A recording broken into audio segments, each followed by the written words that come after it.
addition to salary increases, how should managers hold on to talented staff members? So one of the biggest things we find at BNP Paribas is that people are more interested in being engaged and feeling involved in the day-to-day operations, more so than just financial monetary gains, because those are usually short-lived.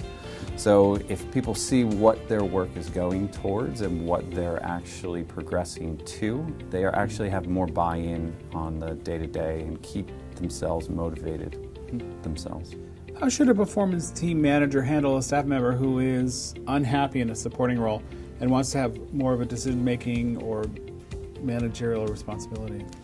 So usually in performance, there's a manager and there's analysts, and people see that there's only two opportunities for them, becoming a manager or leaving performance. Whereas one of our main goals is trying to figure out what is actually the motivation behind them wanting to become the manager, or what they're actually trying to achieve long term for their careers, and steering them towards that. Performance touches most of operations. You can, on a day-to-day basis, work with a portfolio manager all the way to the fund accountant. And getting them involved with projects or exposure to those groups might be what they're actually after, not so much, I want to become the manager. Mm-hmm. And then that exposure also, gives them an idea of where they might want to move in the future. Yeah, long term. Yeah, long term. So they can see that all the different pieces of an investment manager, almost daily, if not weekly to monthly, depending on what they're doing inside their current remit. And then from that, the exposure can give them an opportunity elsewhere.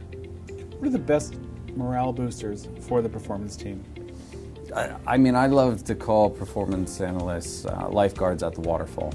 They are the last stop, usually in-house, before it goes out the door to a client or to the portfolio management team. Mm-hmm. So for that, they can see everything upstream as well as where it's going downstream, and they can best implement controls as well as processes into the operation in order to peak performance for us inside our day-to-day.